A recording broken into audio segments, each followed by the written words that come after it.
हे पितरांनो तुम्हाला नमस्कार करतो. ओम श्री गणेश देवताय नमः. ओम श्री कुलदेवताय नमः. ओम श्री गुरुदेवताय नमः. ओम सर्वश्री इष्टदेवताय नमः.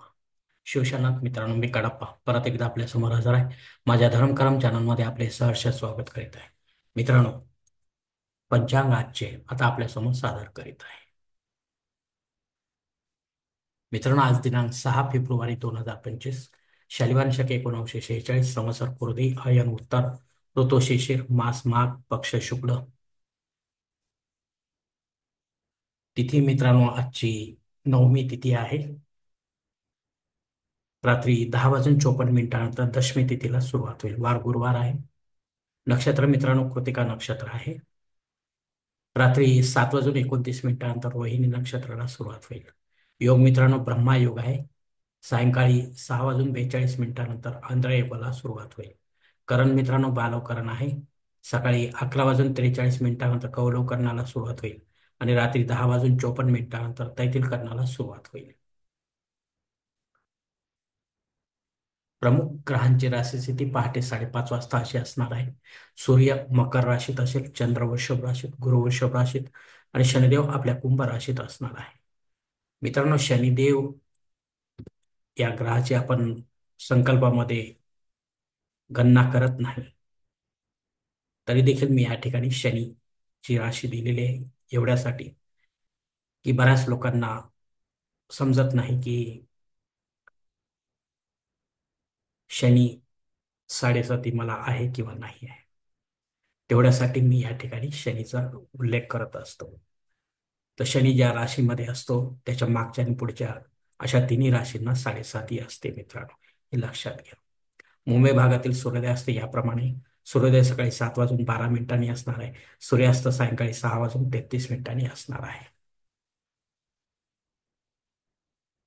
मित्रांनो, या पंचांगाच्या आधारे आता आपण आजच्या पूजेसाठी लागणारा संकल्प सोडणार आहोत.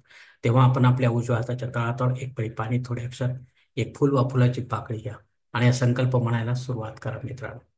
हर ओम शिव शिव शंभोराज्ञा प्रवर्तमानसद्य भ्रमणो द्वितीय परार्धे श्वेतवराह कल्पे वैवस्वत मन्वंतरे कलियुगे प्रथम पादे जम्बूद्वीपे भरतवर्षे भरतखंडे मेरो दक्षिण दिग्भागे महाराष्ट्र देशे व्यावहारिक चांद्रमाने शालिवान शके 1946 प्रभादी षष्ठी संवत्सरामध्ये क्रोधी नाम संवत्सरे उत्तरायणे शिशिर ऋतू माघ मासे शुक्ल पक्षे बृहस्पती वासरे कृतिका नक्षत्रे ब्रह्मायुगे बालवकरण युक्तायाम नवमी शुभतितो वीर गोत्रोत्पन्नमम मी कळाप्पा मम पात्र दुरदक्षेद्वारा श्री पार्वती परमेश्वर प्रीत्यर्थ विधिवत पंचोपचार एवं षोडशोपचार इष्टलिंग पूजा एवं नित्यदेव पूजा करिष्ये. मित्रांनो, या ठिकाणी हा संकल्प संपलेला आहे. तेव्हा आपण आपल्या उजव्या हाताच्या तळहातातील संकल्पाचे पाणी समोरच्या ताम्हणात सोडून द्या मित्रांनो.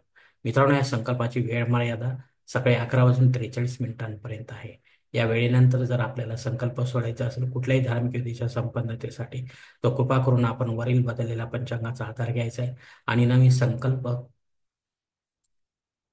करायचा आहे. त्या संकल्पात आपण करत असलेल्या धार्मिक विधीचा उल्लेख अवश्य करायचा. तेव्हाच आपली धार्मिक सेवा संबंधित देवतांपर्यंत पोहोचेल आणि त्यांचे आशीर्वाद आपल्यापर्यंत पोहोचतील. आपले जीवन अधिक सुखमय बनेल मित्रांनो. मित्रांनो, आता मुहूर्त विभागामध्ये पाहूया. यात धार्मिक विधी आणि त्यांचे मुहूर्त काळ याप्रमाणे दिलेले आहेत. सर्वात प्रथम साखरपुडा यासाठी मुहूर्त दिले दिनांक 7, 13, 16, 17, 20 आणि 21. डोहाळ जेवणासाठी मुहूर्त दिलाय दिनांक 10, 11 आणि 16. बारसे करण्यासाठी मुहूर्त दिलाय दिनांक 7, 10, 17 आणि 25. जावळ काढण्यासाठी मुहूर्त दिलाय दिनांक 10, 16, 17. गृहप्रवेश करण्यासाठी मुहूर्त दिलाय दिनांक 7, 10, 15, 17 आणि 21. मुहूर्ताच्या दुसऱ्या भागात पाहूया मित्रांनो. उपनयन करण्यासाठी मुहूर्त दिलाय दिनांक 7 आणि 14. विवाह करण्यासाठी मुहूर्त आहे दिनांक 17, 20, 21, 22, 23 आणि 25. वास्तुशांती करण्यासाठी मुहूर्त दिलाय दिनांक 7, 10, 15, 17 आणि 21. भूमिपूजन व पायाभरणी करण्यासाठी मुहूर्त दिलाय दिनांक 12, 13, 14, 20 आणि 24. देवमूर्तीची प्राणप्रतिष्ठा करण्यासाठी मुहूर्त दिलाय दिनांक 7, 10, 15, 17 आणि 21. यामध्ये मित्रांनो आपण भगवान विष्णू आणि त्यांच्या अवतारांना सोडून इतर कोणत्याही देवी देवतांच्या मूर्तीची प्राणप्रतिष्ठा करू शकता. विधिवत पंडिताच्या माध्यमातून देवकाळामध्ये आपल्याला करायची आहे. घरी करत असाल तर मित्रांनो, काही नियम असतात ते जाणून घ्यायचे आहेत. कारण प्राणप्रतिष्ठा केल्यानंतर दुसऱ्या दिवसापासून अशा मूर्तीवर संबंधित देवताचा अभिषेक घ्यावा लागतो.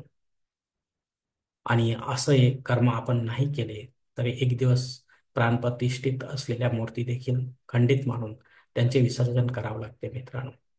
मंदिरामध्ये करायचे असेल तर काही प्रश्न येत नाही, कारण त्या ठिकाणी पंडिताच्या माध्यमातून अभिषेकयुक्त सेवा रोजच्या रोज होत असते मित्रांनो. त्यामुळे त्या मूर्तीमध्ये जागृतपणा असतो मित्रांनो.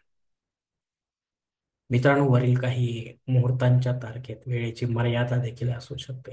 ती जाणून घेण्यासाठी आपण मला कॉमेंट्स बॉक्समध्ये विचारावे किंवा पंचांगधारकास किंवा योग्य पुरोहितास संपर्क साधावा आणि मगच आपल्या जन्मकुंडलीनुसार आपल्यासाठी योग्य असा मुहूर्त निवडावा, जेणेकरून आपल्या विधीमध्ये कोणत्याही प्रकारची बाधा येणार नाही आणि विधीचे पूर्णपणे फळ आपल्याला प्राप्त होईल मित्रांनो. आणि असा मुहूर्त जर मिळत नसेल तर मग मात्र आपण स्वतःहून किंवा पंडिताच्या माध्यमातून यापेक्षा नव्याने काही मुहूर्त निर्माण करण्याचा प्रयत्न करू नका. कारण मुळात तो मुहूर्त मुहूर्तच नसल्यामुळे त्याचा आपल्याला काही उपयोग होणार नाही मित्रांनो. मित्रांनो, पंचांगातील इतर काही महत्वाची जी माहिती आहे ती आता आपण पाहूया. पंचांग शुद्धी नाही मित्रांनो. दिनविशेषमध्ये मित्रांनो नवमी श्राद्ध कर्म आहे. जर आपले पूर्वज या तिथीवर आपल्याला सोडून परलोकात निघून गेले असतील तर त्यांच्या नावाने पिंडदान युक्त असे श्राद्ध कर्म आपल्याला करणे गरजेचे आहे. पंडिताच्या माध्यमातून विधिवत आणि अपराह्नकाळी करायचे आहे मित्रांनो. घरी करा किंवा तीर्थक्षेत्री करा, तेव्हाच आपली पितरसेवा आपल्या पितरांपर्यंत पोहोचेल आणि त्यांच्या आशीर्वाद आपल्यापर्यंत पोहोचतील. आपले जीवन अधिक सुखमय बनेल मित्रांनो. मित्रांनो, रात्री 7:29 यमघंट योग आहे. हा जनन शांती संबंधीचा योग आहे मित्रांनो, अशुभ योग आहे. तेव्हा या वेळेपर्यंत जे काही बालक जन्म घेतील त्यांची शांती 12व्या दिवशी पंडिताच्या माध्यमातून विधिवत राहत्या घरी करायची असते मित्रांनो. आणि त्यानंतर मात्र आपल्याला मुहूर्त काढावा लागतो मित्रांनो. आणि पंचांग बदलले की आपल्याला संधी मिळत नाही मित्रांनो, आपण विसरून जातो मित्रांनो. कारण नवीन पंचांगामध्ये याचा काही उल्लेख नसतो. तेव्हा आपण ठरवायचे मित्रांनो, जनन शांती करायची किंवा नाही. अग्निपृथ्वीवर हजर आहे मित्रांनो.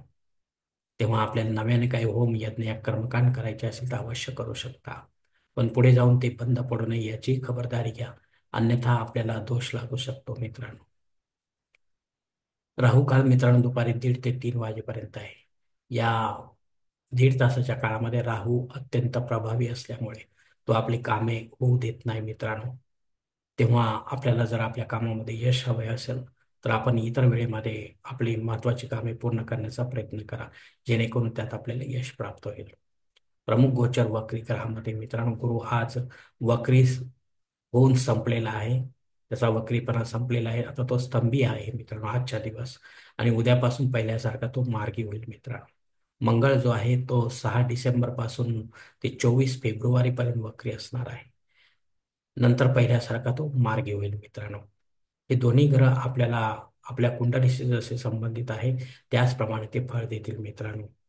मग ते फळ शुभ असेल, अशुभ असेल किंवा मिश्र स्वरूपाचे. आपल्याला अधिक काही जाणून घ्यायचे असेल तर आपण जवळच्या ज्योतिषाला संपर्क करावे मित्रांनो, आणि त्याकडून जाणून घ्यावे की आपल्याला हा गुरु आणि मंगळ कसा आहे तो मित्रांनो. त्यानुसार आपण सावधाने कामे करावी मित्रांनो. धन्यवाद मित्रांनो. आजचा हा पंचांगासंबंधीचा व्हिडिओ मी याच ठिकाणी संपवत आहे.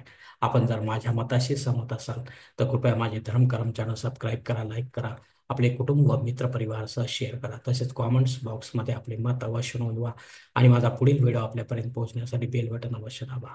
धन्यवाद मित्रांनो. पुढील भेटीपर्यंत आपण खुश राहा, आनंदी राहा, प्रसन्न राहा. शिवकल्याणम. हरिओम. शिवशंभो महादेव.